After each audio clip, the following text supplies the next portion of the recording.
Welcome back to the Sports Desk, man. This is our third live show. Hopefully, everybody out there in the world of YouTube is doing well. It's your man, it's your guy. One more time, one half of your sport, or one third of your sportsologist. All right, it's your man's Dedrick L. Hicks Jr. And this your man Black. We are back once again. YouTube Live. We are here. Another episode. Let's get ready to do it, my boy. You know what it is. Yes, sir. Yes, sir. We'll be joined by our football correspondent, Jacksonville Jaguar correspondent, all things correspondent, Rashad Robinson, in just a second. But happy day, everybody. Hopefully, everyone's having a great start to your week on this Monday. We are live 7:17 p.m. down in Jacksonville, Florida. We're going to be covering week one of the NFL, recapping week one of the NFL season. We have some hot takes we're going to talk about as well. And, we're going to do our thing. We're going to do our thing in this episode. Black, how you doing today? I'm doing good, man. Happy to be back on another day. We get to be here and talk about, what we love to talk about. Talk about this sports, man, and everything going on around the world in the world of sports. How about you? I'm well, man. Can't complain at all. I had a great weekend. Cowboys got the win. Jaguars got the win. Florida State got the win. Israel Adesanya lost, so I didn't get a clean sweep, but I had a pretty good weekend. We're going to get ready to talk about that for sure in just a second. For sure. I know it was kind of iffy about that anyway, so.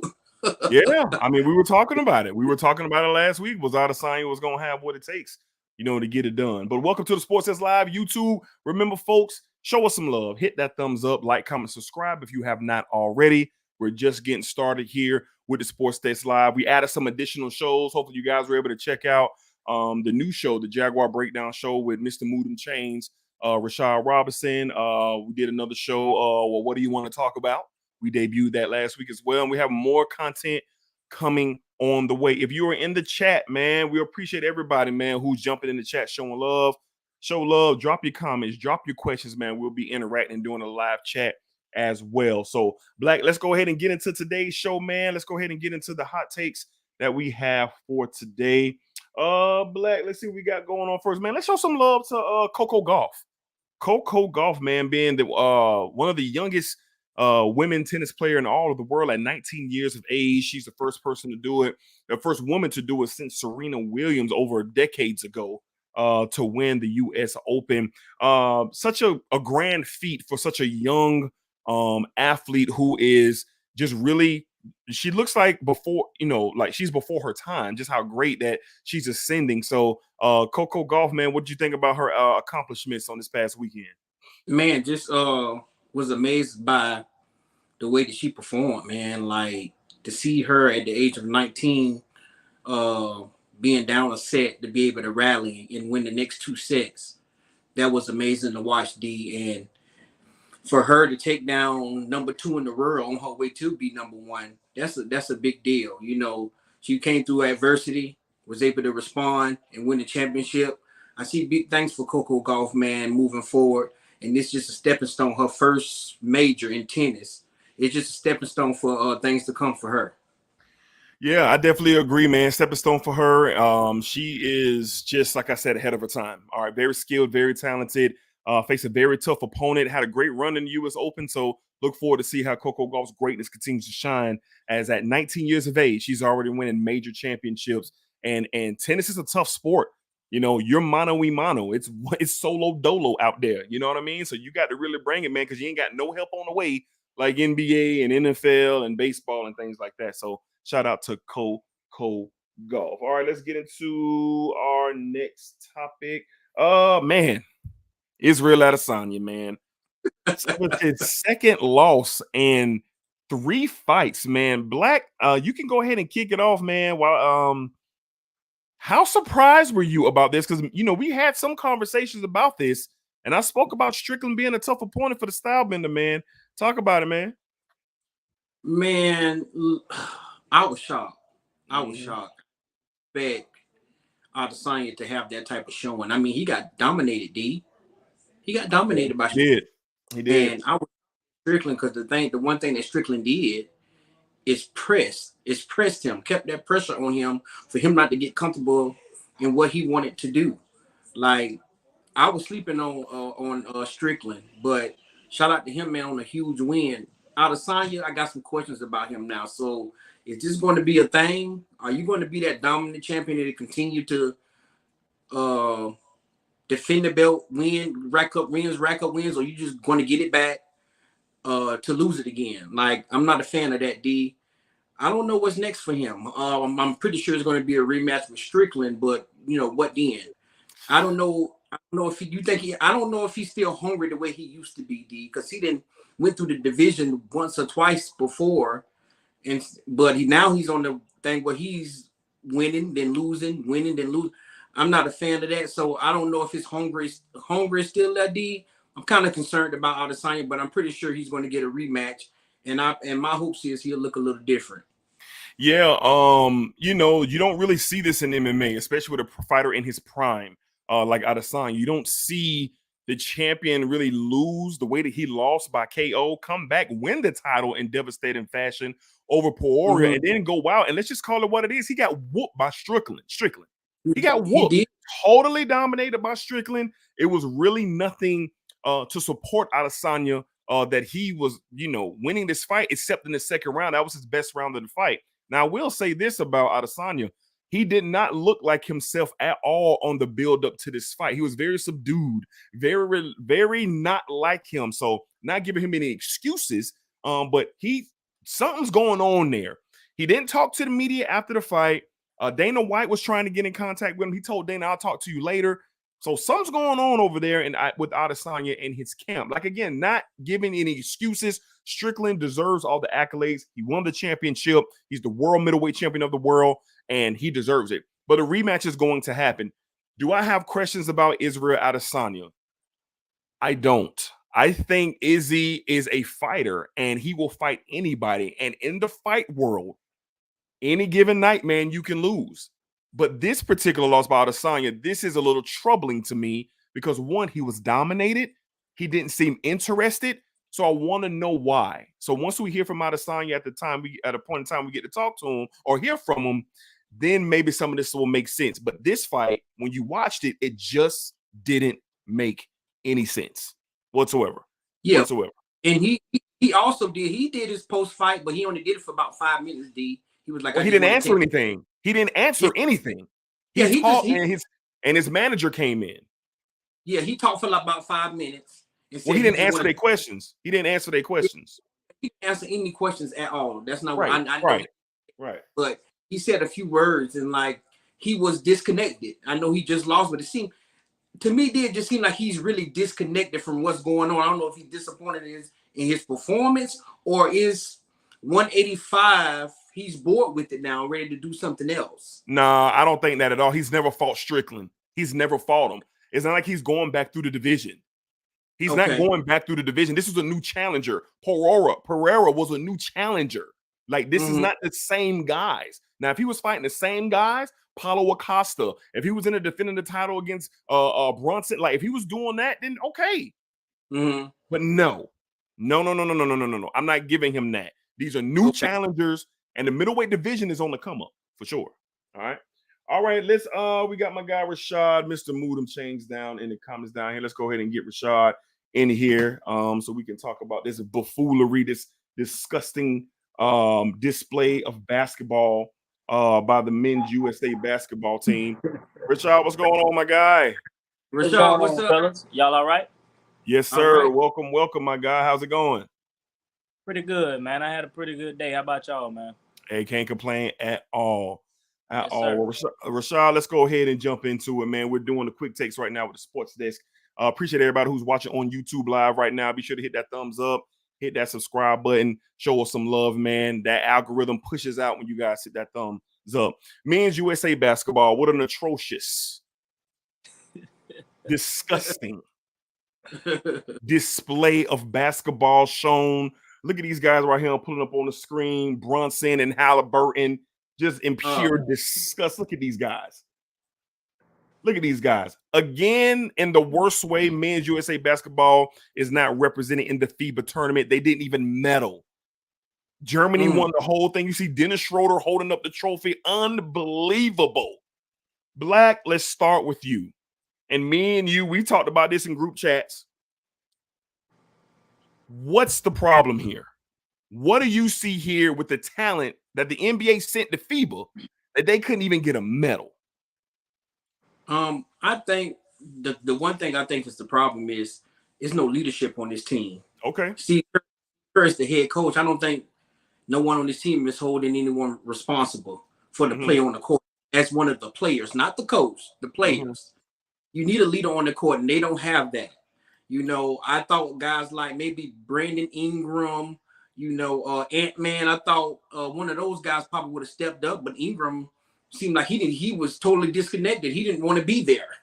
Yeah. So I don't know. These guys are very young, but the thing that really stands out to me, everybody else that they are playing in this FIBA World Championship, they play just as much NBA basketball as the Americans. So they don't have any excuses. They've been able to medal in these games.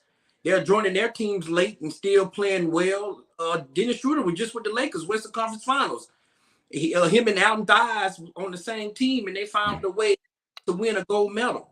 So I don't want to hear the excuses about they don't have enough practice time and this and that. No, the world is in the NBA just like y'all, playing in finals, playing in the playoffs. So, and they went and joined their teams and showed up. We just didn't show up and didn't have the leadership we needed, D. And that's all it is to it. It's very disgusting and nasty to be talking right now. I'm disgusted with them, man. Every time we show up to FIBA, it's always something like this. Rashad, what are your takes on the men's basketball team just absolutely wetting the bed in the FIBA competition? I don't think they cared. And I don't think any of the star players cared because none of them went over there. Now you got LeBron trying to get the Avengers together. And if it was important to him, he would have got together and did this for FIBA. But it wasn't important to him. And you could tell the guys that they sent over there, you got rookies they sent over there. Why are we sending rookies over to play in these games? It should, I mean, it should be requirements that you have to meet, not just nobody wants to go. So, okay, we'll get you, and you. All right, let's try to play. No, because they wouldn't do that for the Olympics. They wouldn't do anything like that. So obviously it wasn't important to them. And I think that reflected in not meddling. Y'all good? Yeah. I'm good. Great. Everybody's cool? Okay. Good. Go ahead, boy. I do agree with Rashad. No type of care, no type of passion, no type of urgency, no type of pride, no type of anything. Everyone who was on that team, minus Anthony Edwards and Austin Reeves, should never put on a USA basketball jersey ever again. Ever. Don't put the jersey on. Another thing that makes me sick is that LeBron James, at 40 years old, is getting together the best players in the league to now seek revenge on the world because of what happened at FIBA. That's sad to me. The NBA is one thing, but the World Games is another. This is an opportunity to assure your dominance in the sport that you craft yourself in and make $200 million in. Right. Halliburton was god-awful. Brunson was god-awful. These are $100 million players. Yep. Jaren Jackson is the defensive player of the year, and why does he have the trophy? You had Dylan Brooks scoring 40 by God points. Awful. And he might not be in the league next year. On a USA team. And this is what we roll out here. You got Coach Kerr. I blame him too. Coach Spo. I blame the whole coaching staff because they knew who these guys were. You knew you weren't getting LeBron. You knew you weren't getting Durant. You knew you weren't getting Tatum. You knew you weren't getting them because they don't take it as serious. So now this is what we're going to do. We're going to wrap around and get the Avengers to go to Paris in 2024. And we think we're going to go out there and you think it's going to be sweet. Newsflash, the world is getting better. It is. The best players in the NBA, guess what? They're not American. No. Giannis Antetokounmpo is not American. Luka Doncic is not American. They're not. And you think the Americans are going to trot out in 2024 and just take back dominance. That's not how it works. The Redeem team and the Dream team, they did it right. The team that went to the Olympics the year before, they did it right because they played in FIBA. Tatum and Booker them played in FIBA. So if you're not going to play in FIBA, don't go to the Olympics. Don't go to the Olympics because the American basketball is the best. And now we look like a piece of turd hanging in the bottom of the toilet. By God, let's move on. By God, let's move on. All right. What's we got next up? Woo! Texas goes into Tuscaloosa and handles that business. What his name is, Jack or Jake Ewers? They roll into Tuscaloosa and they handle that business. The Texas Longhorns, are they back black? They are now the number 5 team in the country, going to Tuscaloosa, handling that business. Nick Saban losing a non-conference game for the first time. That is remarkable. For the first time at Alabama, black. What we got on Alabama, Texas? Well, first of all, I want to shout out Steve Sarkisian. He went in there. He went in there with a game plan and he stuck to it. Yes, he did. He put Ayers in the right positions to succeed. The quarter, even in those little struggles that they did have. Thank you, Alan. Ears, yeah. The struggles that he did have, he was able to show. We seen the kid grow up before. I feel like he grew up in this game. Right. I think the game is the game. You're gonna be like, okay, I see a lot of talent in that kid. Right. They were able to go in there and show that they are the better team, which they were. They are a better team than Alabama. They have better quarterback play. They have better athletes on the field. This is the first time we're seeing Alabama, and they're not as good as they always are. Quarterback play is not great. Secondary is not great. Alabama is taking a step back, in my opinion. After seeing this game and seeing them get dominated the way that they did by Texas, I'm concerned with Nick Saban. Like, what are we going to see? How are they going to respond to this?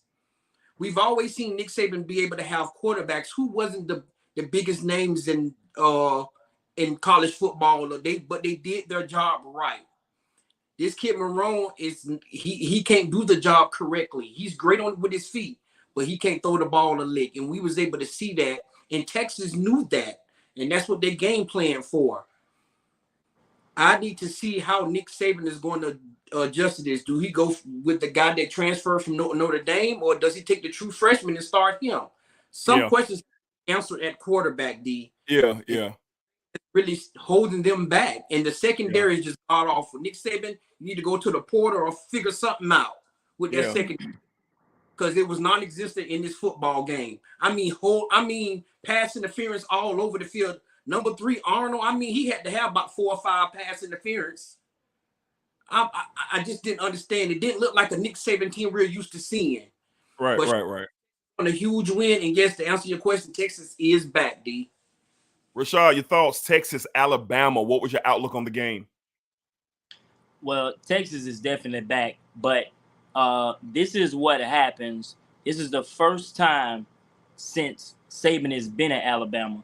Yep. When he has not had an athletic advantage the vast majority of the times that he's on the field, except for when he gets to the playoffs, when it kind of gets a little more even. In the NFL, you need coaches because the talent is pretty much the same across the board. Even from 1 to 32, it's not that big of a difference. In college football, you better have athletes. You better have better athletes if you have subpar coaching, because if you don't, you go get ran off the field. Yeah, facts. This right here, we all know Saban's the GOAT. Yeah. But this right here makes me think, how good is Nick Saban? Because if you getting beat by Texas at home, you getting really, I mean, the game shouldn't have been as close as it was. Let's keep it real. Okay. Texas dominated this game. I mean, there's no part of the Texas Longhorns that's not better than the Alabama Crimson Tide. We never thought we would ever say that. What happened? I don't know. This isn't a school that doesn't have the resources to get the players. You know, they have the best facilities in America. So what happened? How in the world does Alabama get here? So the parity in college football is really coming back. People talk about the SEC. That's not the best conference anymore. I don't even think there is a best conference. There are just teams that are good. The SEC is terrible. Let's keep it real. You got talk about it. Who you got in the SEC? You got LSU. You got Georgia. You got Georgia. You got Georgia. You got Georgia, the best team in the nation. I bet you if Georgia played Texas, that wouldn't happen. Guarantee that right now. So, especially if they played them at home. So, I'm watching the game and I'm saying to myself, I didn't watch Alabama the previous week, of course. Nobody did. But I'm saying to myself, what the hell is this? Yeah, I mean, like, seriously. I mean, if Alabama and Florida played today, it'll be a pick 'em. Seriously. Yeah. Yeah. I think that the well has just run dry for this crusade for Nick Saban. It happens to the best of them. You got guys Jalen Hurts, Tua Tagovailoa, Mac Jones, coordinator Steve Sarkisian, Lane Kiffin. I mean, Bill O'Brien can't stand up to those two, but he's a former NFL head coach who's won a lot of games.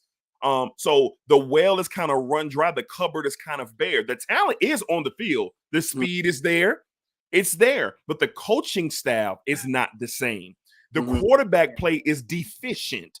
So in college football, more just like the NFL, the most important position on the field is quarterback. And Alabama's quarterback, he is not a very good one.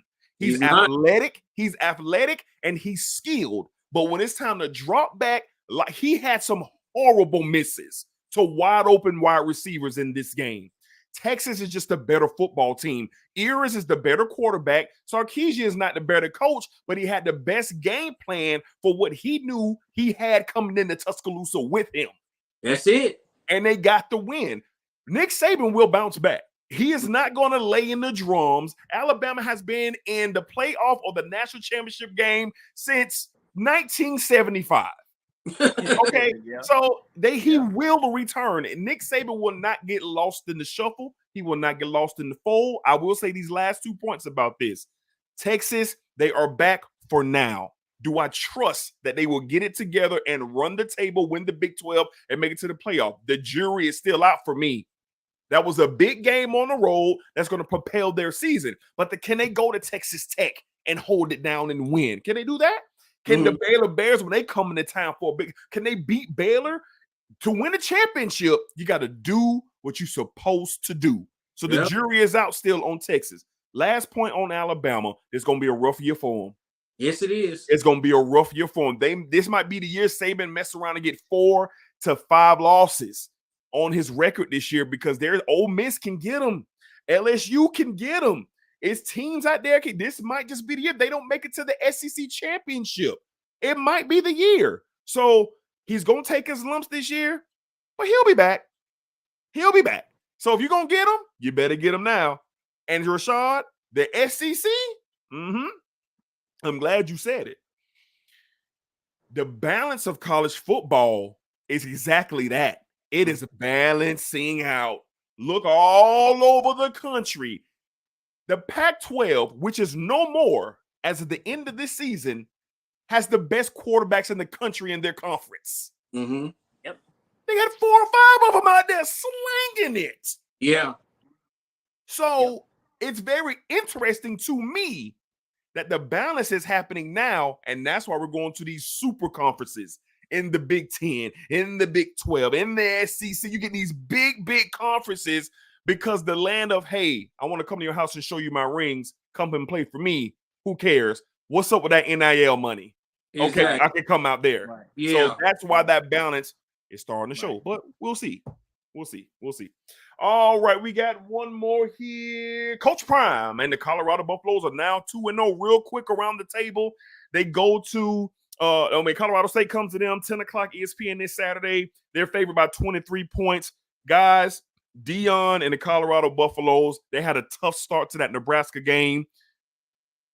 what did you like the most about the win? Or is there anything and is there anything that's concerning you? Real quick, Black, what you got? They fought through adversity. There you go. Nebraska is the better defensive team. And Nebraska showed it early in that game. They definitely did. But like other teams in college football, they don't have great quarterback play, so they weren't able to do much. Defense can only be on the field so long when your offense not doing nothing. Yeah, well said. Well said. To see Shadur and Dion keep it rolling, and then to get these boys up out of here, what Dion and Shadur and those they got going on in Colorado, I'm loving it. Shadur is literally, in my opinion, one of the best quarterbacks in college football right now. Thanks. No disrespect to Caleb Williams, because I know Caleb Williams is a beast. We didn't seen it before. But this kid, we seen him at Jackson State. Now he's at Colorado, and he is balling. Yeah. He is balling. I mean, he almost got almost 1,000 yards of total offense, already in 2 games. Yeah. Like, what more do you need? You know, people can call the Pac-12 or they don't play nobody. They just throw the ball all over. That's what college football is about. That's what football is about. That's what it's about. Yeah. That's what you want to see every Saturday. You want to see him going up the field, throwing the ball. And Dion is doing a great job of his coaching staff of putting these kids in position to do that every Saturday, D. I'm ecstatic of what they are doing. Great win, because I've seen toughness from these kids. We seen it against TCU, but it was a little different against Nebraska because Nebraska has a really good defense, so they had to figure out some things in that first half. Right. But what I've seen, they're going to keep rolling. I'm loving this Colorado team, D. Rashad, what's your thoughts, man? Colorado 2-0 going into this Saturday with a big favorite over Colorado State. Yeah, they're going to beat Colorado State, but I'm a little concerned with them now. I'm concerned with the line of scrimmage play. If Nebraska had a better quarterback, I don't know if the outcome of the game would have been different. Uh-huh. They would have had to fight even more, but you could really, really tell that the quarterback was holding them back. And you could tell that the defense was getting a little frustrated with that. They were on the field, but I mean, they were harassing Shador. You know what I'm saying? And they were getting after him. You know what I'm saying? They were doing what they needed to do to win the game, but they just had a kid that just the lights was too bright for him. You know what I'm saying? Yeah. So that's gonna be my concern going forward. I think after this year, when they get the line of scrimmages corrected, they're gonna be competing with really anybody because they have the athletes. Mm-hmm. But that line of scrimmage play is bad. So we go see what Dion do when he starts playing these bigger teams. But shout out to him, they still doing good. Definitely, I was overly intrigued. I like the struggle. Mm-hmm. I'm glad that it happened. Mm-hmm. Because they went in it. Let's keep setting this table. They went to TCU, and TCU was ranked number 17th in the country. Mm-hmm. Over 70 different players in this program that never played a game together at all. They went on the road and they knocked off TCU when the whole world laughed when TCU was a 23-point favorite. Okay? They take the hype. They go home. The biggest game in Colorado history was this past Saturday. The first sold-out game in 19 years. 19 years. And Deion Sanders and the Colorado Buffaloes faced adversity, like Black said, in the first half. The offensive line was getting Shadur killed. Now, I'm going to put some of this on Shadur, too, because he was holding on to the ball a little too long on certain type of plays, which caused to get sacks. But I get it, the kid's trying to make a play. Now, what I loved was at halftime, that elite coaching staff of Colorado went in there and they got it right. They flipped the script on Matt Rule in Nebraska, and they look like a totally different team, and they put it to work. Now, granted, Nebraska offensively had nothing. They had nothing. But Colorado did what they were supposed to do to a team who had nothing to put on the board. They got them out of there. And they got him out of there in devastating fashion. And I love the poise that they showed. I love the sidelines. Micah Irvin, Chauncey Billups, T.O., Shannon Sharp, Steven. I mean, they everywhere. They got the camera on Shadur talking to Micah Irvin doing a timeout. What? What? So the atmosphere at Colorado is amazing. And the players there are not startled by it. You can tell they're not feeling a way about it. You can tell that they are locked in. They are locked in. And they got a game coming up this Saturday. Be careful, Colorado. Colorado State. They're going to come in there. And they're going to give it everything they have. And I got a feeling that if Deion don't have these kids focused, which I believe that he will, this game might be a little bit tighter than what the experts think. I'm going to be interested. It's going to be interesting to see if Colorado can welcome in Colorado State and blow them out, because that's what they need to do. That's what they need to do. So they're on the right track. They're the number 18 team in the country. After this week, here comes troubled waters. They go to Altson Stadium and they take on the Ducks, who got a lot of firepower, and a lot of teams don't go into Oregon and win. They don't. No. And then the following week, Black, I heard what you said, but the best player in college football is coming in there. Mm-hmm. He's coming in there. And we going to find out for sure what kind of heart these boys got. Because I know for a fact that boy out there in southern Los Angeles, California, he really liked that. Yeah. I don't even want to see that game. And he's really like that. And real quick, I don't know about y'all, but I feel like Nebraska is the best defense they're going to see. I don't know. I'm looking at Oregon, who struggled with Texas Tech. Texas Tech, good football team. This Texas Tech football team went on the road and lost to Wyoming. Okay. USC, I was able to watch them last Saturday. They score a lot of points in a hurry. They score a lot. Quickly. Yes. So I'm seeing that they had their most difficult time with Nebraska, because Nebraska is really might be the best defensive team in this conference. Okay. And maybe Utah might rival them a little bit. I'm not sure, but I know they could be neck and neck. Right. But if you get to a game with Shedeur, Caleb Williams, or whenever they play Oregon too, and you got your boy Bo Nix D, we could have some shootouts on our hands here. We are. All last. We are. It could literally be that. But the thing for me that really stood out is like what Rashad said. We seen the adversity with that O-line. That O-line needs to tighten up, or they're going to make it really difficult for Shedeur but can they? But can they tighten up? Yeah, I don't think they can. Because that go back to what you said, the elite coaching. Make your adjustments. They're going to have to. So I'm expecting them to get better as we go. And like you said, these games, man, these next couple of games, they finna be top notch. And I believe they finna be some real gun them out shootouts, man. Yeah, and we're going to find out. We love it, man. This is the biggest story in all the sports, in my opinion, what Deion is doing at Colorado. And we're covering it here on the Sports That's Live each and every week. All right, let's get to the comments, man. We got some comments out here. We got my pops in the house. He said, when Dallas plays the Jets, better double strap the chin straps. It's going to be a bunch of knockout blows out there for sure. We got my guy Ross in the building. Let me guess, Dallas versus Jacksonville in the Super Bowl. You guessed it. You guessed it, dog. You guessed it. You was right. We got my guy CJ. Hey, family, buds in my ear for sure. How about them Ravens and Cowboys? Yeah, both of the teams are 1-0. Clint says the Jags wrecked my Colts on Sunday. We getting ready to talk about it. We getting ready to talk about what we feel about that. But the Jags are 1-0. Kyler Bourne.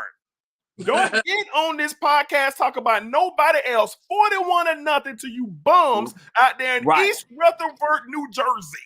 Yes. Sickening. Y'all ain't even show up, Kyler. I hope you still in here. Say something, Kyler. Say something in the chat. There you go, right there. Giants need to get loud. I don't care who they need to get. Y'all trash. You understand? Sunday night football burger in New York City. In New York City. And y'all got absolutely in back. Kyler, don't you utter the word New York Giants no more on this channel. Don't you even say the word New York or Giants. Heck, man. Now, Kyler, I unbanned you. I unbanned you before the show because you was banned. But I unbanned you so I can talk to you because we blew you out. So, so feel free. Kyler, to talk to us, all right? All right, let's see what else we got in here. We got everybody in here showing love to us. My pop's talking about USA basketball. We talked about USA basketball after the disqualification with no medal. LeBron James said enough. King James has spoken. I think that has to do this. I really do. Don't get me wrong. I want to see LeBron, but I think it's sad. We got my guy Jason in the house. He says they should go back to tryouts. I'm almost Jason. Our superstars need to step up and play. I definitely agree with that. They get too much money. Yeah, they got other things to do, I guess. Unaverage Joe agreed with you, Rashad, on some takes that you had earlier on. He also says just give them Steph. Everything will be okay. Maybe. I mean, when you can shoot it from anywhere on the court, maybe that'll help you. But I think they need a little bit more than that. But Steph gonna be there. Steph gonna be there. Yeah, he gonna be. He was the first one to commit before FIBA. You know what I'm saying? He said he wanted to play. Allen, NIL got them kids saying, "Show me the money." They should. Yeah. They should. They should. Cubby Lee says, "Have y'all looked at all the assistant coaches that left Bama?" Yeah. It's documented. They definitely had some coaching changes for sure in this past offseason, no doubt. Stokey P says Bama's reign is over. Their recruiting is going down. Quite possibly, man. The recruiting is not going down. That's a lie. They had one of the best recruiting classes of all time this year. That is a lie. I don't know what the hell that was on Saturday Nick Saban did, but that's ridiculous. Yeah, that just shouldn't happen, man. It should not happen. Embarrassing loss. Embarrassing loss. Alan says Buff Nation. Okay. That's right. He also says, what do we think? He's talking about that's right. He also says, what do we think about a Colorado versus FSU bowl game for the national championship? I'll take it. I'll take it. That's not gonna happen. But okay. All right. On the Colorado side, not y'all. Y'all good. I ain't gonna hate on y'all this. Y'all, I'm gonna shut my mouth. All right. Tenfold. Shut my mouth. What else? I am gonna be in the swamp. Okay. Stogie says Shadur has a nice pocket presence. He definitely does. Stogie also says, looking at the schedule, he's right. Nebraska might be the best defense in the conference. All the other games will be shootouts for sure. Appreciate your thoughts on that, Stogie. Caliborn says, yeah, we already read that. He says it was a scripted, it was a fake game. You wish it was a fake game. Lord. Hey, Kyler, did you go to bed early? Tell us. Did you go to bed early? Did you find you something else to do? What did you do, Kyler? If you would be so kind to let us know while you're currently unbanned from the Sports Desk Live, let us know if you watched the whole fourth quarter of that smacking across the back of the head for 4 quarters straight. Please let us know, Kyler. All right, man. Again, welcome to the Sports Desk Live. This is our third episode, man. Our third live show for sure. Be sure to hit the thumbs up for us. It shows a lot of love, pushes out the algorithm. Like, comment, and subscribe. If you're watching the replay and the playback, hit the thumbs up as well. She got Dedrick L Jr. We got Black. We got Mr. Moodham Chains, Rashad Robinson, and we are here. So, fellas, excuse me. Let's go ahead and get into the NFL recap. All right, we have a bunch to get into. Let's go ahead and get it going. And man, Aaron Rodgers of the New York Jets in one of the dopest energy scenes. Of course, 9/11 was yesterday, and continue prayers and condolences to everybody in this country that was affected by that horrible tragedy. People just still going through it, especially in New York City. So the energy was coming through the TV of that game. You could feel it. You see everybody wearing the NYPD hats and the firefighter hat. You just saw that it was a reminder of just the emotions of everything. And the Jets come out and it's just hype. I mean, I say, man, I was so excited myself watching the game. You see Aaron come out with the flag run. I said, oh my goodness. I said, oh boy, they pulling out all the stops. The emotion is through the roof. And on the first drive, on the fourth play, he goes down. And when he went down, I knew when he went down. I said, something is bad. The way his foot was hanging up in that air like that, I said, something happened. He stands up and then he sits back down. That is the ultimate sign of I'm done. That was what I saw. When Rodgers sat back down, that told me he was done. Let's go around the block. Black, what was your thoughts seeing Rodgers go down? We learned it was a ruptured Achilles earlier today. Just talk about the breath being let, the air being let out of the balloon in New York, and pretty much the football world. Man, that was tough to watch, man. Aaron. We got Aaron. You know, sometimes we feel a way about Aaron, his antics and things that he does, you know, we're here and here, but he's still a football guy. He's one of, you know, he's the best passer of the football. And a lot of ever. You know, and we were able to be blessed to have a closer look at him through Hard Knocks and to give you a different type of perspective. It did. Hard Knocks this year. And I appreciated it. I appreciated seeing that other side of him. Yeah, and man, it was because I definitely really appreciate it because I seen every one of those episodes. I'm like, man, Aaron just so down to earth, man. And all he was really asking for from Green Bay was the things that the Jets was doing for him. Let him have some say so. Get Facts. the talent around him that he needs around him. And Green Bay wasn't doing that for him. And man, to go out there, man, and on the fourth play of the first drive, man, and go out there and tell your Achilles, I know they have to be gut wrenching right there, man, to have to go through that. I'm literally like, the game was a good game, but that's gonna always overshadow the game. What happened to Aaron, man, and I know he put a lot of work, and he's 39 years old, so you know it takes him a lot more than these younger guys to get himself ready for these games. D. So my heart's out to Aaron, man. I hope he can find a way to get back. If he doesn't, I wouldn't be shocked. But something made me tell me that Aaron don't want to go out like that, man. So I'm hoping that he comes back. But man, that was a terrible scene to watch him on last night. But best prayers out to him in the speedy recovery. Yes, sir. Rashad, your thoughts, man, on just a tough break for Aaron Rodgers and the Jets last night. Yeah, my sister was one of the rawest flag football players in Jacksonville when she was in high school. Okay. One time, it was right before the season ended. She's going in, about to score, make a cut, rupture her Achilles. She told me when she was watching the game last night, immediately she knew because she done did it. She said, that Achilles gone, Rashad. I know. I know how that is. Wow. So when she said that, and then I started seeing it on Twitter, and I started seeing that calf going damn to that hamstring, I said, yeah, that's over. Yeah. So it was just bad to see, man. Like you say, the energy was right, man. It just seemed like somebody popped a balloon when that happened, man. Yeah, like man. I felt so bad for the fans, bro. Like, we watch these games, man. We want to see the best compete. Nobody wants to see injuries. Yeah. And that right there, that was the biggest story in the NFL in the offseason. Yeah. Aaron Rodgers to the Jets. I mean, it got even bigger because Hard Knocks was there, so everybody got to see a different side of Aaron. People, you know what I'm saying, didn't like him. People started liking him, and then this happens. And that was just bad, man. That was all bad, man. And then you kind of feel sorry for Wilson coming in that situation. The last thing he thinking, especially on the fourth play of the game, he's got to carry this team for the year.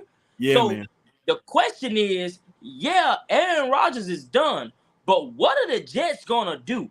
Because although, yes, I feel bad for Wilson, but they could barely move the ball last night, y'all. Yeah. And the players were trying to say the right thing, trying to encourage him, trying to say that, we got his back. But y'all was wearing the backup quarterback shirts last year. That man don't forget that.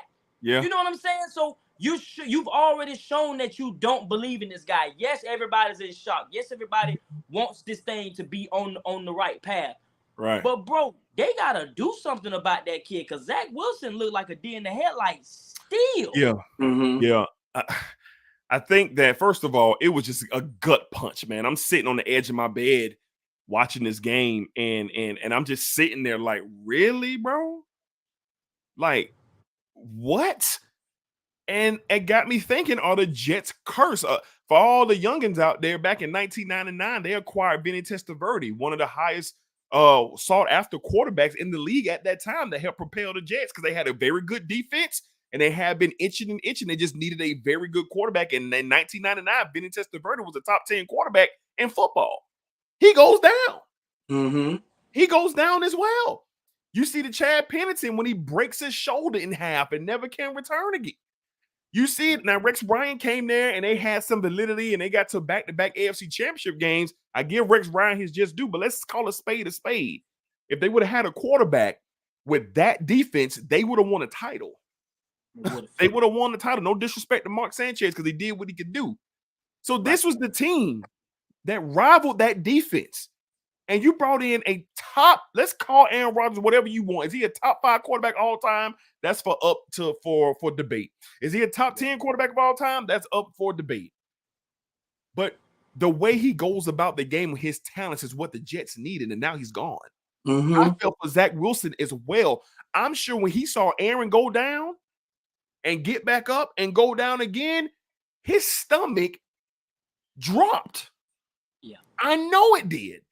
And I give that kid credit. He did everything he could last night to keep his head above water. But that defense, by God, that defense said, not tonight. Yeah. That was the best defensive performance I had seen since the Ravens in the Super Bowl beating the New York Giants. Shout out Kyler Bourne. The Jets was not having it on defense, man. They wasn't. They bottled up Josh Allen when it mattered most. Josh Allen was the best player on the field last night for the Jets because he just kept handing the ball off to him. Mm-hmm. Robert Saleh, the coaching staff did a phenomenal job, but I'm with Rashad. What do they do? What do they do? I was watching First Take earlier. Thomas Edward Brady. Thomas Edward Brady. Go get Brady. Don't play with this thing. Go get Brady. He can't do it, man. Why? He's 46. He ain't been in no camp. He ain't been in nothing like that. I hear what you're saying, Rashad. It sounds sexy. It sounds sexy, but I just don't see it. I got one name for y'all, though. What about they trade for Jameis Winston? That make. What if they trade for Jameis Winston? Now listen. This the thing with me with Jameis. Will he be? He's not mobile. Will he be able? We seen that offensive line in that first drive with Aaron. I mean, Buffalo D-line was getting back there whenever they wanted. Okay. They be able to keep Jameis upright so he can get the ball to these receivers. He's going to be able to keep him upright because he's not mobile, and the guy, they need a quarterback who can move around. Right. They do. They need a quarterback who can move around. I don't know, somebody like Cam, maybe somebody that could move. I know Cam is a long shot, but they need somebody mobile because this offensive line is god awful. Well, the only reason I said Jameis Winston because he can push the ball up the field. You absolutely right. And this offense is poised to do just that. They have the weapons to go. They have the weapon. Get it up the field. Huh? He needs time. If he I understand that, but they have the weapons to go vertical. They have the weapons to cross pattern, and they have the backside of the backfield. Let's call it what it was. After Aaron went down, the offensive line really wasn't that bad last night for the Jets.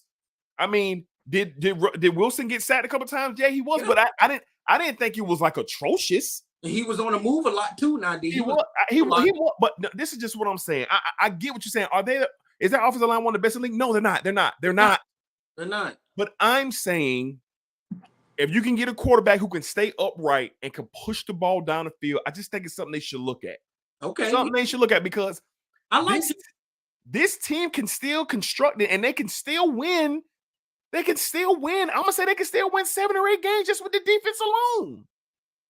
Just with the defense alone, because y'all saw what we saw last night. Mm-hmm. That is a prime defense who is saying no. So we'll have to see. It's going to be very interesting to see what the Jets do. I feel for Aaron. I hope he can recover, and I hope he doesn't go out like this. But I also wouldn't be mad if he says, you know what? It ain't worth it. It ain't worth it. It ain't worth it. For you. Huh? I got another name for you. What's that? Cooper Rush. Yeah. I mean, they can go after Cooper Rush. I mean, he went 5-0 as a starter last year versus Dallas. I don't see what's wrong with it. No, I feel you. And Jerry probably would give up on him because of what, he got Trey Lance in there. And I know they.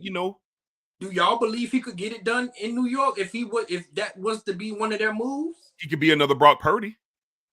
Mm-hmm. Because if you go back and look at his tape, those 5 games that Dak was out last year, he went 4-1 instead of 5-0. He went 4-1. But Dak would be willing to give him up at this point.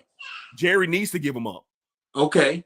Jerry needs to give him contract up. Like what? End of the year. Yeah, and he's getting paid next year. Either he's going to be a starter somewhere in this league for a lower level team, or he's going to be the highest paid backup in the league next year. Gotcha. Yeah. One or the other, but we'll see. We got some comments here. We got my boy Ross saying, I'm calling Brady. Yes, Shannon Sharp say call Tom Brady. He said that today. I saw those clips.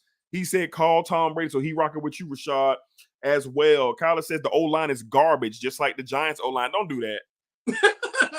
Don't try to lump up the Jets and the Giants, Kyler. Don't do that. Keep that separate, okay? 41-0. All right. My pop says the Jets offensive line couldn't protect Brady. They couldn't. Go get the QB from Dallas that won games when Dak was hurt. So he's right there with Cooper Rush as well. Stogie P, if Wilson can just clock manage and their defense stays top notch, they can still compete for a conference title. Man, I don't know about conference championship. I think they could probably get a wild card just off the strength of the defense. But y'all know, like I know, in these playoff games, you got to have a quarterback. You do? You got to have a quarterback just to win one playoff game. Just to win one. And your quarterback got to be all world to win playoff games. Because those are the hardest games to win. We all know that. But I understand what Stogie is saying there. I understand what he's saying. All right. All right, y'all. Let's move along to the next topic. We're not going to spend long because I've been riding Kyler already. The Cowboys crush the New York Football Giants 41-0 on Sunday Night Football. Y'all should be ashamed, Giants. Y'all embarrassed the whole tri-state area. New York City, people was calling in the next morning. Kids ain't go to school. Y'all got the whole city in the funk. Daniel Jones looked at God awful. Everybody fumbling, turned the ball over. 11 from heaven. That boy problem. Black Cowboys, take care of that business against the trash Giants. 41-0 Sunday Night Football. What's your thoughts? Hey, man, I enjoyed it, man. This is what we saying they are. You know, if you want to read between it, this defense might be up there with the league, in my opinion. This Dan Quinn has this defense rolling. He does. Has been. He does. The thing for me with Dallas is going to be Dak in the moments where they need him to come through. I'm not worried about this defense because the defense is going to do what they need to do. 11 from heaven literally took Daniel Jones and put him over his lap and said, "Who's your daddy?" Who's your daddy? Yeah. No, he did that to the tackles. Excuse my language, but we've seen a pure D ass whooping on Sunday Night Football. Yeah, it was disgusting. That's what we've seen. And Dallas is letting it be known we're not here to play around, and I love it. That's why my hopes is 11 from heaven. Keep balling out. 3 sacks, D. Come on, man. Come on. He was an animal, man. He was an animal. He is my guy for Defensive Player of the Year, and I hope he can get it. This guy is a game changer, a game record. You see it on the screen. It jumps out on the TV at you. You see it. He's a game wrecker. He's a game changer. I love what I'm seeing from this defense. Offense does just enough of what they need to do. They're running the ball very well with Pollard. The Dallas Cowboys going to be all right, D. Rashad, your takes, man. Cowboys handling that business. The tackles should be ashamed of themselves. They shouldn't get paid today. I believe NFL players get paid on Tuesday. Please don't show up and get your check. You didn't earn it. The center, the guards, all of y'all just don't pick up your checks, man, because you didn't come to play on Tuesday. I understand that you practice all week. We appreciate you for practicing. Sure. But when it came 8 o'clock, 8:20, I believe. Yes, you're right. Everybody in the country is watching. Everybody. And y'all were awful. Disgusting. You didn't even know. I don't know what Daniel Jones can be this year. I don't know what Darren Waller can be this year. I don't know anything about what the offense can be this year because the offensive line was so terrible. Awful. In contrast to that, I don't know how Dak looks this year because he didn't have to do shit the whole game. That's what I came to look for. I was looking to see how is Dak going to bounce back? How is it going to look with the head coach calling the plays? How is it going to look with the brand new weapons they have on offense? I didn't get to see none of that, and I can't really see it on Saturday. I mean, on next Sunday because Aaron Rodgers is not even playing. Yeah, it's gonna take me a minute to see what Dak is because they just go run them boys out the building. So I want to see what Dak is gonna be. But as far as the game, we all seen the game. Pass the sticks at 21. They doubled it up and told you to pass the sticks twice. Pass the sticks, baby. Mm-hmm. That's awful. And you said to us last week, Kyler, you said we was the worst sports panel of all time. Yeah, that's what he said. Yeah. And now you back looking at this and look at the screen. Yeah. The worst panel of all time. And you went out there and it was 41-0. Yeah, Kyler. I started cleaning my house in the third quarter. My homeboy over here, he a Cowboy fan. I left him out here. I started cleaning my house and getting ready for Monday. Worst sports panel, man. Please. Oh, love it, baby. I love it. I love it. Yeah, I don't got nothing else to add. I'm cool. I'm cool. We got it done. We want to know. We took care of business. You know what I'm saying? We have totally embarrassed them boys. 11 straight, 12 straight wins over the New York Giants. Ain't lost a New York Giants since I only had one son at the time. The last time I lost to the Giants, now I got 3. You know what I'm saying? I got 3 sons now. So, I don't know what's going on. You know what I'm saying? I don't care. We went up to New York. We handled that business, and then they're going to come to Dallas, and we're going to handle it again. Get them boys out of here. Poo. The New York Giants. All right, let's get some home cooking in the building. The Jacksonville Jaguars are 1-0. They go out to Indianapolis, and they get the victory. Shout out to the home team, Jacksonville Jaguars. If you are not interested in home cooking right now, turn off the Sports Test Live, baby, because we about to get into it. Rashad, let's start with you, our Jacksonville Jaguars correspondent. Man, I said it last week, man. I said, listen, the Colts are going to be a tough out. And it seemed like the first half, it was a struggle back and forth. The Jaguars, after the first quarter, they really couldn't keep it going. They were stalling out. But then something happened late in the third quarter to the fourth quarter. They opened up the playbook, thank God, and kind of got some things going, racked up some points, and ended up beating the Colts by 10 points. Rashad, what are your thoughts on the Jaguars' 1-0 start? Well, I just think it was clunky from the start. We got about 2 hours before kickoff. Doug said that he was going to start, letting the offensive coordinator call plays. And I was saying to myself, I don't understand that, but cool, whatever. Hopefully this is just a thing for this week. He claims that he was calling plays last year. In that run, sure. If you say so, if you want to make me feel better, that's fine. Yeah. But that offense was so clunky, man. It just seemed like nothing led to nothing. So I was trying to figure out what we were doing, and it was like Trevor was playing good. He started off playing very good. I think he was like 13 or 14 to start off. Yeah. And Calvin Ridley was balling exactly. He was one of my keys to victory. He was on the Jaguars matchup show, 7:00. Actually 5:00 on Fridays. Y'all check that out. But he was one of my keys to victory, and he turned out to be exactly that. I don't know what the Colts end up doing in the second half to make him only get one catch. I can imagine they start bracketing him. He almost had 100 yards receiving in the first half. But I don't know what the game plan was. I don't know if they were trying to hold back because they were playing Kansas City the next week, and they kind of felt like they were going to be able to do what they wanted to do regardless. But I was letting off tweets in the first half. Yes, you were. I told D to send me the link. I'm ready to get it off right now. Yeah. Because I just didn't understand what was going on with what my team was doing. And I'm looking up, and they're still in the lead. But I guess they wasn't playing to my expectation, and my expectation was just way out of whack. I was being totally disrespectful. I apologize to all the Colts fans that's in the chat. But I was really being disrespectful. I wanted my team to come out and dominate. And at the end of the day, D, Black, they scored 31 points.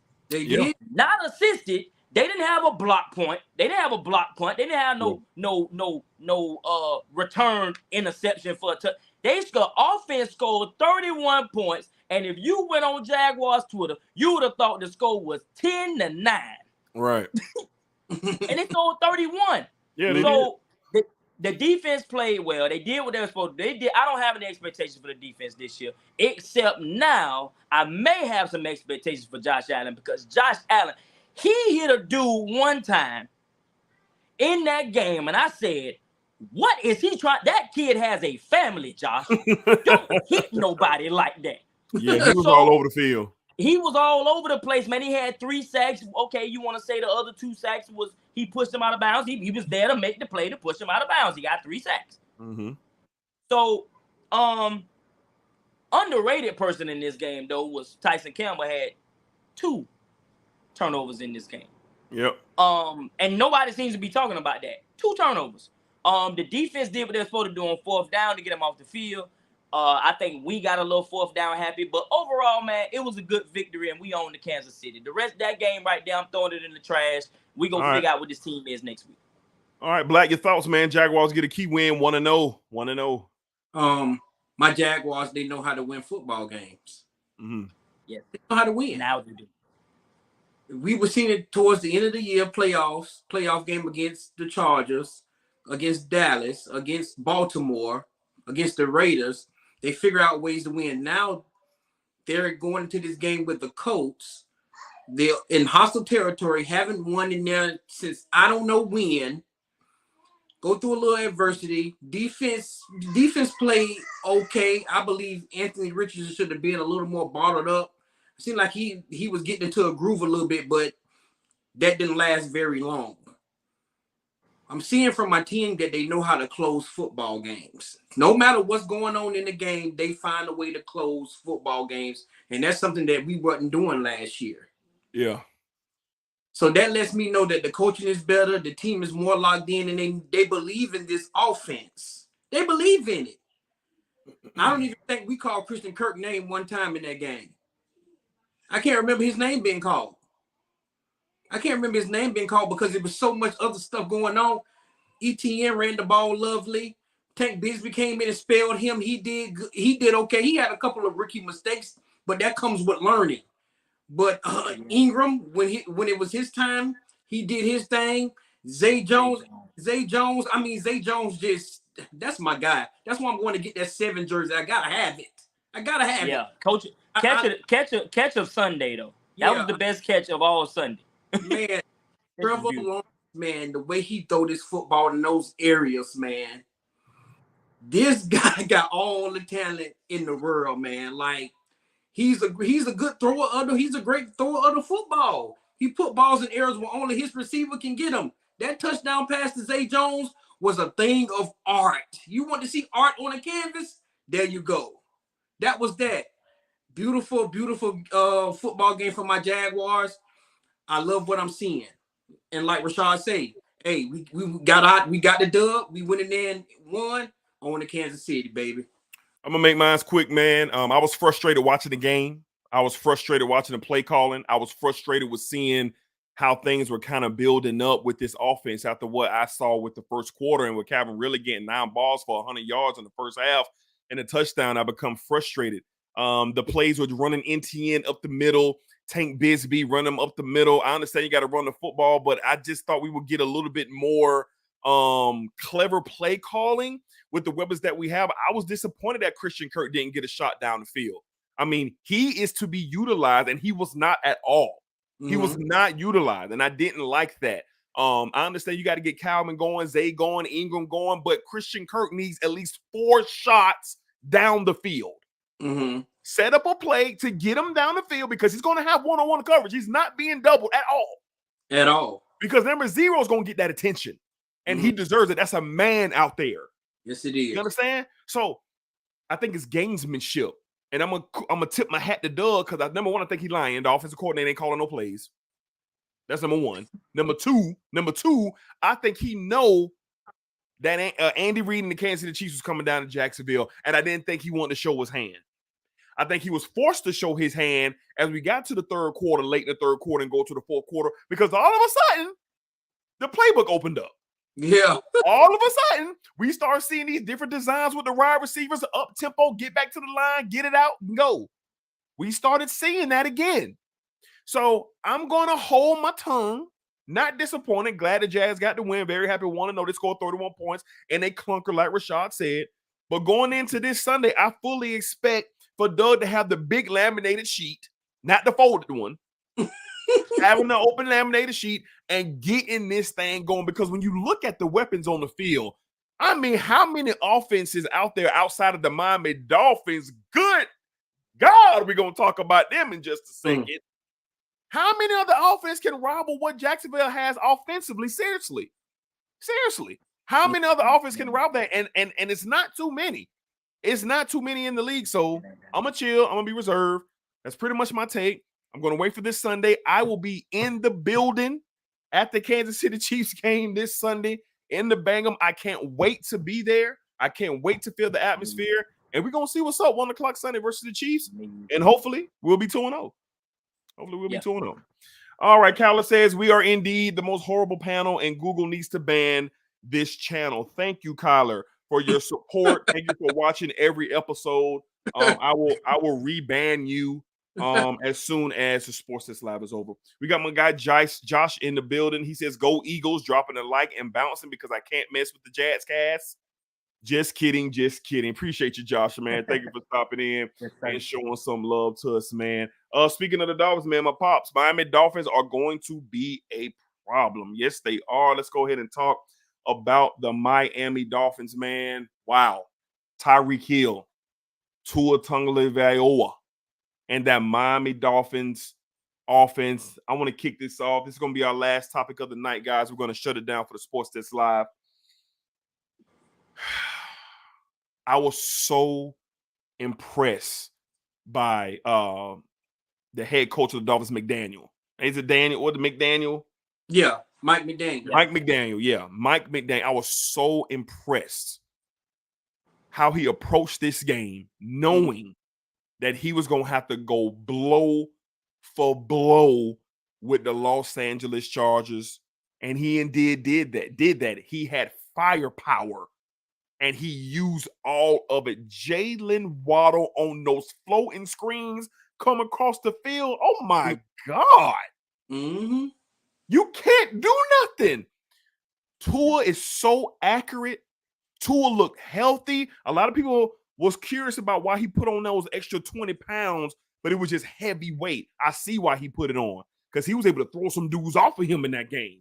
Tua was moving some dudes off him that game, moving around in that pocket, and not taking those clean blows and just falling down like he was the last two seasons and the concussion. So I can see why he put on the weight. And that arm looked a little bit stronger than normal. It looked a little bit more stronger than normal, so I like how the Dolphins approach. But my issue is with, what's the head coach of the Chargers' name? Oh, my God. What is that dude's name? He needs to be fired. Oh, yeah. I would have fired him after that game. And here's why. You are supposed to be a defensive mind, sir.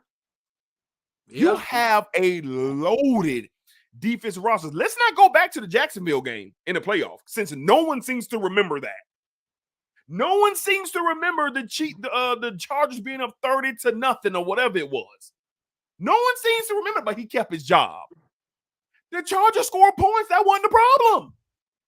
The problem is that defense. Last time I checked, Derwin James is one of the best safeties in the league. Bosa is one of the best players in the league. Khalil Mack, why does this Brandon Staley, that's his name, still have a job? Yeah. Brandon Staley needs to be let go. And I know Sean Payton is pissed because he was hoping he got fired so he could have been in L.A. Yeah. What are y'all thoughts, man, on the Dolphins just being a beautiful, beautiful movie of an offense, and the Chargers, what do we think about that loss? Well, for me, real quick, I'm not shocked by the Dolphins. They were my pick to win their division anyway. And the thing with me is the way Tua putting on that weight, man, I think that's really helping him, because he said in the press conference in the offseason that he was so used to just perfecting his craft. They never lift weights or got in the weight room and did all that extra stuff. But now, for him to be able to take the hits and get people off him, like you said, D, we are seeing that. And I love that he put that weight on. But, man, the man got weapons around him, man. Yes, he does, boy. He got real deal weapons on that side of the ball. And he does. They using Raheem Mostert as the running back. They don't even have a top running back because they don't need it. Because they got Tyreek Waddle. I couldn't even tell you who the tight end is because they didn't need him. Yeah. They didn't need him because Waddle and Tyreek are going to always get open. Yeah. And I love it. I love the Miami Dolphins. Once Jalen get back, this thing gonna start get the clicking. The offense, you ain't gonna be able to stop them all year. They literally, between Waddle and Tyreek, 1,500 yards apiece probably. I don't know. The way they throwing, the way Tua throwing that ball around, Mike McDaniel shot to him. He making the game more easier for Tua, and I love what I'm seeing from the Miami Dolphins. Once they get their dog back in Jalen, Then you're going to see the defensive side of the ball come along. And then who knows what's going to happen with the Miami Dolphins, man. They could win this division. They could potentially be one of the top teams in the AFC this year with what they did, man. So I'm not surprised at the Miami Dolphins. I love what I'm seeing from them. Rashad, your thoughts on the Dolphins, man, in the Chargers game? Yeah, me and Black picked them to be there because we just kind of figured, I mean, if Tua's healthy, they're going to be good. One thing I will say, though, I don't know what's going on with Bosa and what's going on with Mac, but they didn't get the pressure that they should get because the Miami Dolphins offensive line is not good at all. So that's one of the things that I'm going to be I'm going to be I'm going to be looking at that the rest of the season to see if they play a team like when they play y'all December 24th. When they play y'all, how do they fare against a team that has a decent defensive line? Because like you say, Brandon Staley, he's got the most money spent on defense in the whole NFL, and he's a defensive coach, and his defense sucks. That doesn't make any sense to me. He need to go. It also doesn't make any sense to me how you have a man who you just gave the richest contract, the second richest contract now in the league. He gets the ball with an opportunity to win the game, and he gets sacked twice, and to him. That is they didn't even move the ball. When they kicked it to him, when they kicked it to Herbert, because everyone want to talk about how great Herbert is, I say, well, show me your greatness now. Because the game's on the line. And they couldn't even block for the man. So I don't know what the Chargers have going on. I do know I like the Miami Dolphins. I like to see the way their offense looks when they play a real defense, because for some reason that's not a real defense out there in California. But I want to see the way they look then. But I think they're gonna be one of the top teams because Josh Allen is throwing away the division. So my Miami Dolphins gonna be pretty good this year. They got to fire Staley. He got to go. You got to go. Kellen Moore coming from Dallas to Los Angeles was not what they needed. You saw I saw Justin Herbert super frustrated after that game. Never really seen him like that before. Brandon Staley is not a leader of men. He's what you call one of the smart guys in class. Yeah. The guy who has the answers. But when it's time to get in them trenches, you understand me? When it's time to line your men up and y'all got to go out there and make something happen, Brandon Staley ain't nobody. They ain't rocking with him, bro. Joey Bosa and Derwin James, them boys looking the other way. They just going out there playing. They need a dog out there. That's why I was hoping Sean Payton would have got that LA job. Because Sean Payton, when I got out there, oh my God. It would have been a real deal problem out there. You feel me? Yeah. But this is the story of Justin Herbert and the Chargers. We see it year after year. And I'm going to say this again before we close this show. How does Brandon Staley still have a job after the Jaguars playoff game? They was up 30-3. At halftime, people was leaving the stadium. We seen them. We were there. They were leaving.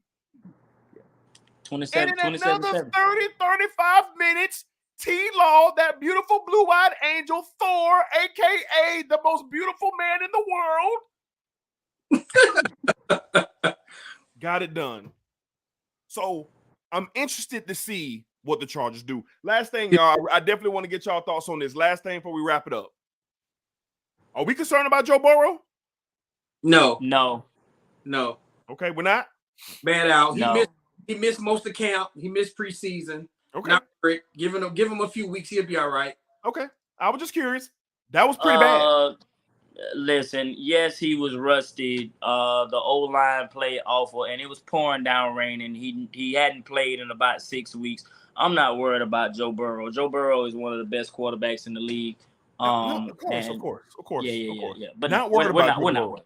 Well, I do have something to point out. Really quickly, though, Deshaun Watson looked pretty good. He did. Yeah. He looked pretty good. He did. We said that this division was the best division of football. Yeah. AFC North. Besides the Pittsburgh Steelers. The Pittsburgh Steelers who wet the bed. Well, no, they didn't. You being disrespectful again. You doing it again, D. The Steelers ain't wet the bed? No, the Steelers ain't wet the bed. They played the best team in the NFL. What is wrong with you? I told you about that, D. So you giving them a pass? They played the best team in the NFL, man. I told you Brock Purdy is him. You don't want to give a man no credit, man. Brock Purdy is exactly what they need for that team. Okay. I was just asking. They play the best team in the NFL, D. That's what happens when you're an average team and you play the best team in the league. Respect. I'm going to just document all this and just keep this in mind. I just was asking. Now, I want to ask y'all one thing, one last question. Did y'all see the video? I should have had it queued up, but did y'all see the video of Myles Garrett dribbling between his legs? Oh my God! Before he went. Oh, that's right, you did. Before he went and sacked Joe Burrow. Yeah, now I want to know from y'all if y'all would have seen an opposing defensive player dribbling before the snap in an NFL football game. Do you think that you would have woke up and said, "Nah, bro, we ain't going out like that"? Do you think that you would have woke up? I'm just asking. I don't know about woke up, but I'd have been like, "Oh, nah, this dude feeling himself a little too much, bro. We got to do something about this here."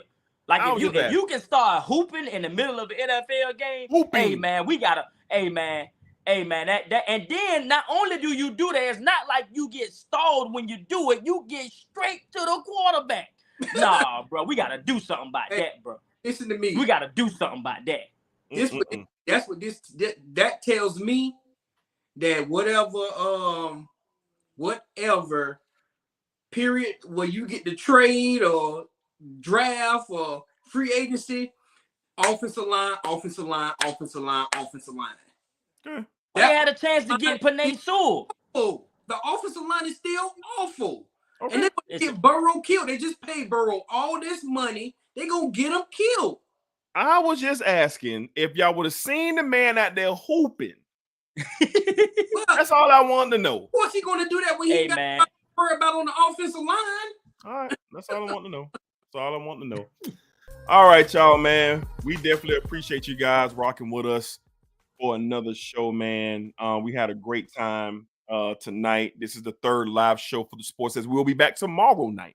Same time here on YouTube. If you're watching on the playback, hit that thumbs up. Subscribe to the channel. We're almost at 100 subscribers, y'all. We've been up for 1 week as of today. Today has been 1 week of the Sports Desk. We're going to be continuing putting out content. Hopefully you guys enjoyed the pre-recorded shows that we put out last week. There'll be more shows coming this week as well. Another live show on Wednesday. And we're just going to keep building this thing. Y'all rock with us. Stay with us, man. We're going to keep building the Sports Desk Live. And soon it's going to be a very popular sports hub for people to come to get their information, all right, about sports, or just to hear what we got to say, or enjoy the content, or have fun, or be entertained, however they want to do it. So we appreciate everybody rocking with us in the chat, showing love. We thank y'all so much, man. It really means a lot to us that y'all take time out of y'all day to sit here and watch us discuss this wonderful world of sports. And we have Kyler Bourne hating once again with 2 thumbs down in the chat. I assure you guys, this will be the last live stream that Kyler Bourne be able to post a comment. We will fix that issue for sure. Ross says same bat time, same bat channel. Yes, sir. Tomorrow, right, that's right. YouTube live. Y'all be cool, man. Y'all stay safe. Y'all take care of yourselves. Oh, hit us up, man. We have what our email is. Here it go right here. We got this. We got the Sports Desk Brand at gmail.com.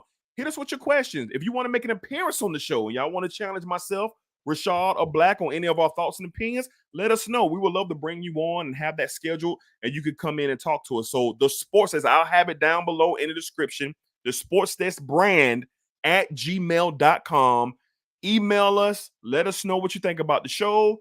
If you want to get on, holla at us, man. We would love to have you on and have a conversation. All right. So until tomorrow night, 7 o'clock, Wednesday. Y'all be cool. Y'all be easy. We'll see y'all on the next one. Appreciate y'all. Sir. Yes, sir.